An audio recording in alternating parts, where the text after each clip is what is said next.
Hi అండి. మా అమ్మాయికి సమ్మర్ క్యాంప్లో పాల్గొంది. సమ్మర్ క్యాంప్లో విష్ణుమూర్తి గెటప్ వేయమన్నారు, దానికోసం వచ్చాము. వేషం వేయడానికి వచ్చాము. ఇక్కడ చూడండి ఎట్లా ఉన్నాయి ఇవన్నీ. వీళ్ళు అన్ని రకాలుగా తయారు చేసి ఇస్తారంట.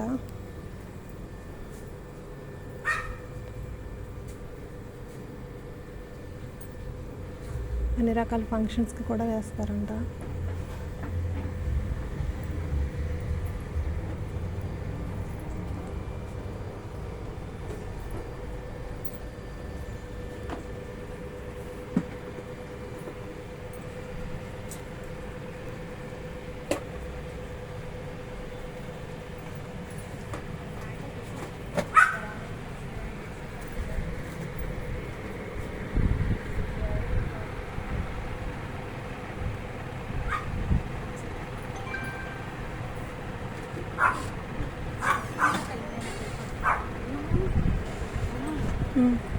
ఇప్పుడు నాకు చోలీలు పెడతారు చాలా కదా, నీకు సరిపోయే పెడతారు.